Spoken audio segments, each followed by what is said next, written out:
تو اللہ تعالیٰ نے ایک تو ہمیں زندگی دی ہے کہ ہم دنیا میں رہ کر جو اعمال کرتے ہیں اور وہ ہماری آخرت میں کام آتے ہیں۔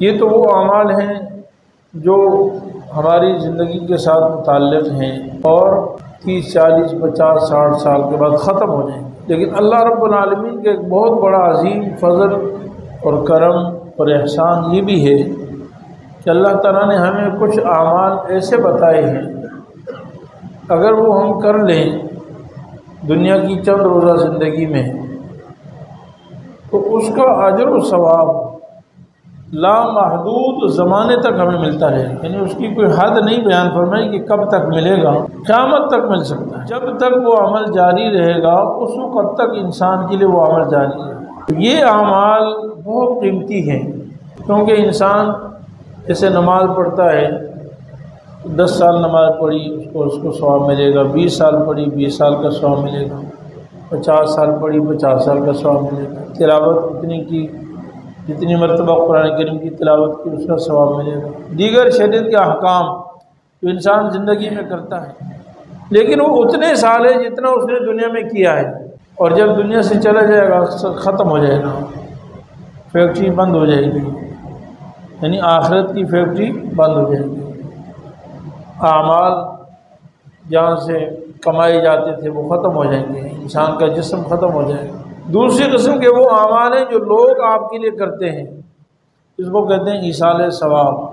ایصال ثواب تو دیکھیے قسمت کی بات ہے کہ کوئی آپ کے لیے کرے۔ قرآن کریم میں ایک آیت سے معلوم ہوتا ہے کہ انسان کا اصل حق تو اسی پر ہے جو اس نے خود کیا ہے، اس کا حقدار ہے، باقی دوسرا کرے یہ تو قسمت کی بات ہے، کوئی کر لے اس کے لیے۔ اللہ کے لیے کرنے والے کتنے لوگ ہیں، کون کتنا کسی کو یاد کرتا ہے۔ میں اور آپ اپنی زندگی کو ہم دیکھ لیں، ہم کس کو کتنا یاد کرتے ہیں، ہم کتنا کسی کے لیے ایصال ثواب کرتے ہیں۔ آج کل رسم و رواجوں کے مطابق لوگ جمع کر لیتے ہیں، دوسرا تیجا چوتھا، بس وہ بھی بہت مشکل ہوتا ہے۔ ایصال ثواب پر ہمارا حق نہیں ہے، وہ قسمت میں ہے، کہیں سے آ گیا تو آ گیا، اضافی چیز ہے۔ مثال کے اس کو یوں سمجھ لیں کہ جیسے ایک ملازم کسی فیکٹری میں کام کرتا ہے، اس کے ساتھ جو مالک نے طے کیا ہے، دکان میں کام کرتا ہے، اس کے ساتھ مالک نے طے کیا ہے کہ یہ اتنا میں تمہیں دوں گا، کھانا دوں گا، فلاں چیز دوں گا، جو بھی طے کر لیا۔ اب مہینے کے بعد وہ صاحب اپنی طرف سے اضافی کوئی ہدیہ تحفہ پیش کرے، وہ آپ کا حق نہیں ہے، اس کی مرضی وہ دے دے نہیں دے تو نا۔ تیسری قسم کے اعمال کی وہ قسم ہے جو رسول اللہ صلی اللہ علیہ وسلم نے ہمیں بتائی ہے کہ زندگی میں کچھ ایسے اعمال کر لو جس کا سلسلہ تا قیامت چلتا رہے گا انشاءاللہ۔ یہ اللہ رب العالمین کا بہت بڑا فضل و کرم ہے، اللہ تعالیٰ کی نعمت ہے کہ اللہ تعالیٰ نے ہمیں ایک ایسا راستہ بھی بتا دیا ہے کہ اس کے بعد ہمارے وہ اعمال ختم نہیں ہوں گے، وہ چلتے رہیں گے، اور اس میں ہم کسی کے محتاج بھی نہیں ہیں، کیونکہ وہ عمل ہمارا ہی ہے، وہ دوسرے کا عمل نہیں ہے۔ تو کوئی ایصال ثواب تو خالص کسی دوسرے کا عمل ہوتا ہے، مجھ سے کوئی تعلق نہیں، بس مجھے کہا آپ دعا کر دیجئے، میں نے کہا اللہ اس کی مغفرت فرما دے، یہ ایصال ثواب ہے۔ جنازے میں لوگ شریک ہو گئے، 150 لوگ جمع ہو گئے، انہوں نے جنازہ پڑھ دیا، یہ ایصال ثواب۔ اور بھی اس طرح کے بہت سارے اعمال، قبرستان سے کسی کا گزر ہوا، اس نے کہا یا اللہ ان سب کی مغفرت فرما دیں، یہ ایصال ثواب ہے۔ یا اس نے سورہ فاتحہ پڑھی اور سب قبرستان والوں کو بخش دیا۔ لیکن ایک عمل انسان کا وہ ہے جو انسان زندگی میں کر کے جاتا ہے اور قیامت تک اس کو اجر ملتا رہتا ہے، ختم نہیں ہوتا۔ رسول اللہ صلی اللہ علیہ وسلم نے ارشاد فرمایا اذا مات الانسان انقطع عنه عمله، انسان جب مر جاتا ہے تو اس کا اپنا عمل ختم ہو جاتا ہے، اس کا جو اپنا عمل ہے وہ ختم ہو گیا۔ جیسے وہ اپنی مرضی سے دن میں نمازیں پڑھتا تھا، ذکر کرتا تھا، تلاوت کرتا تھا، حج کے لیے جاتا تھا، عمرے کرتا تھا وغیرہ، سب ختم ہو گیا، اب نہیں کر سکتا۔ سب یہ 6 فٹ کے جسم کے ساتھ ہیں، قد کے ساتھ ہیں، سانس کے ساتھ ہیں۔ لیکن فرمایا 3 چیزیں ایسی ہیں انسان اگر زندگی میں کر لے وہ خوش نصیب، وہ خوش قسمت، وہ ایسی فیکٹری لگا کے چلا جاتا ہے کہ قیامت تک اس کو ثواب اس کا ملتا رہتا ہے، ختم نہیں ہوتی ہے۔ اور اس کا مقصد یہ ہے کہ میں اور آپ اس کو غنیمت سمجھیں کہ اللہ تعالیٰ نے ہمیں اتنا بڑا نعمت عطا فرما دی کہ ہم ایسا بھی کام کر کے جا سکتے ہیں جو مرنے کے بعد بھی ہمارا کام چلتا رہے گا۔ اور وہ 3 چیزیں فرمایا۔ نمبر 1 صدقہ جاریہ، انسان صدقہ جاریہ کر کے جائے، کوئی ایسا صدقہ کرے جو ہمیشہ کے لیے جاری ہو اور کبھی ختم نہ ہو۔ اب جتنے لوگ اس سے نفع حاصل کرتے جائیں گے اس کا ثواب اس کو ملتا جائے گا، اس کا نام و نشان نہیں ہوگا، کوئی اس کو جانتا ہی نہیں ہوگا کہ یہ کس نے کیا تھا، لیکن ڈائریکٹ اللہ کی قدرت کے، اللہ تعالیٰ کے علم کے مطابق، تقدیر کے مطابق اس کا ثواب اس کو ملتا ہے، اور اس کے لیے کہ وہ کسی کا محتاج نہیں۔ پھر صدقہ اگر جو ہے وہ انسانیت کی منفعت کا ہو، بعض صدقات ایسے ہیں جس سے دنیا بھی بنتی ہے آخرت بھی بنتی ہے، جیسے ہسپتال بنا دیا، یہ بھی صدقہ جاریہ ہے، مسافر خانہ بنا دیا، یہ بھی صدقہ جاریہ ہے، کوئی اور کسی غریب کو کوئی گھر بنا کے دے دیا، یہ بھی صدقہ جاریہ ہے، کوئی اور کوئی ایسا کام کر دیا، کنواں کھود دیا جس سے لوگ پانی پیتے ہیں، یہ بھی صدقہ جاریہ ہے۔ جب تک وہ کنواں چلتا رہے گا اس وقت تک اس کو ثواب ملتا رہے گا۔ لیکن بعض صدقات جاریہ کا ثواب اس سے کہیں بڑھ کر ہے، بہت زیادہ ہے۔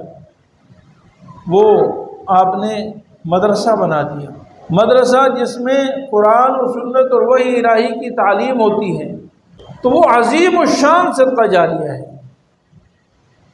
وہاں سے جتنے علماء پیدا ہوں گے، حفظ کرنے والے، ناظرہ پڑھنے والے، ترجمہ پڑھنے والے، تفسیر پڑھنے والے، حدیث پڑھنے والے، فقہ پڑھنے والے، دین کے مسائل سیکھنے والے، حرام و حلال جاننے والے، فتویٰ دینے والے،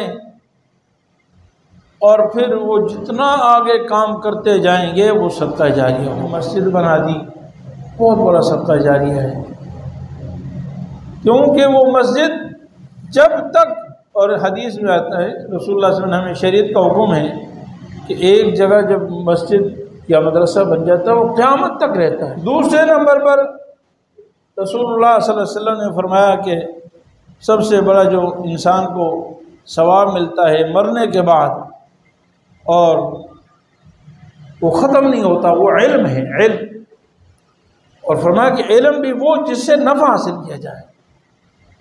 رسول اللہ صلی اللہ علیہ وسلم نے جس علم کی تعلیم دی ہے امت کو وہ علم دین ہے۔ آپ صلی اللہ علیہ وسلم دنیا سے جانے کے بعد جو کتاب ہمارے اندر چھوڑ کر گئے ہیں نا، اس کا نام کیا ہے؟ کون سی کتاب چھوڑ کر گئے ہیں رسول اللہ صلی اللہ علیہ وسلم؟ کلام اللہ، قرآن مجید، کوئی اور کتاب نہیں چھوڑ کر گئے۔ کوئی طب کی کتاب، کوئی حکمت کی کتاب، کوئی سائنس کی کتاب، کوئی میڈیکل کی کتاب، کوئی کتاب نہیں چھوڑ گئے، کوئی ریاضی، کوئی حساب کی کتاب نہیں چھوڑ گئے۔ آپ صلی اللہ علیہ وسلم ہمارے پاس جو چھوڑ گئے وہ کتاب اللہ۔ ترکت فیکم امرین، کتاب اللہ و سنتی، ایک اللہ کی کتاب چھوڑ کے جا رہا ہوں، ایک اپنی فرمان، اپنی حدیث چھوڑ کے جا رہا ہوں، سنت رسول اللہ چھوڑ کے۔ تو رسول اللہ صلی اللہ علیہ وسلم جس علم کی بات فرما رہے ہیں وہ علم دین ہے۔ دوسری چیز جس کا نفع جلتا رہتا ہے وہ علم دین ہے، یعنی میں نے کسی کو پڑھایا، جو پڑھنے والوں نے آگے کسی کو پڑھایا، انہوں نے آگے کسی کو پڑھایا، انہوں نے آگے کسی کو پڑھایا۔ پڑھانے میں شامل یہ نہیں ہے کہ صرف بخاری پڑھائی، کسی کو میں نے الف پڑھایا، اس نے آگے جا کر کسی کو الف پڑھا دیا، کسی کو سورہ فاتحہ پڑھا دی، اس نے آگے سورہ فاتحہ پڑھا دی، کسی کو سورہ اخلاص سکھائی، اس نے آگے سورہ اخلاص سکھا دی۔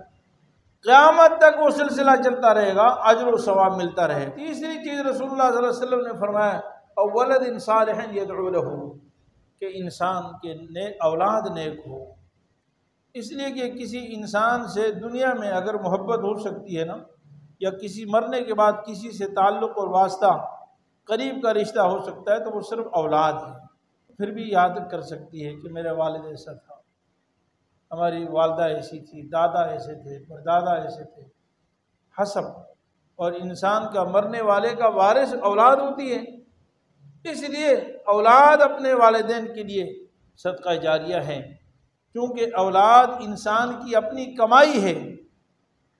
رسول اللہ صلی اللہ علیہ وسلم فرمایا، ایک حدیث میں آتا ہے، یعنی فرمایا کہ تمہاری اولاد تمہاری کمائی میں سے ہے، بچپن سے لے کر جوانی تک اس کی پرورش کی، گویا کہ اس کو خود ہی پالا پوسا اور اس کی تربیت کی، اس کو نیک بنایا۔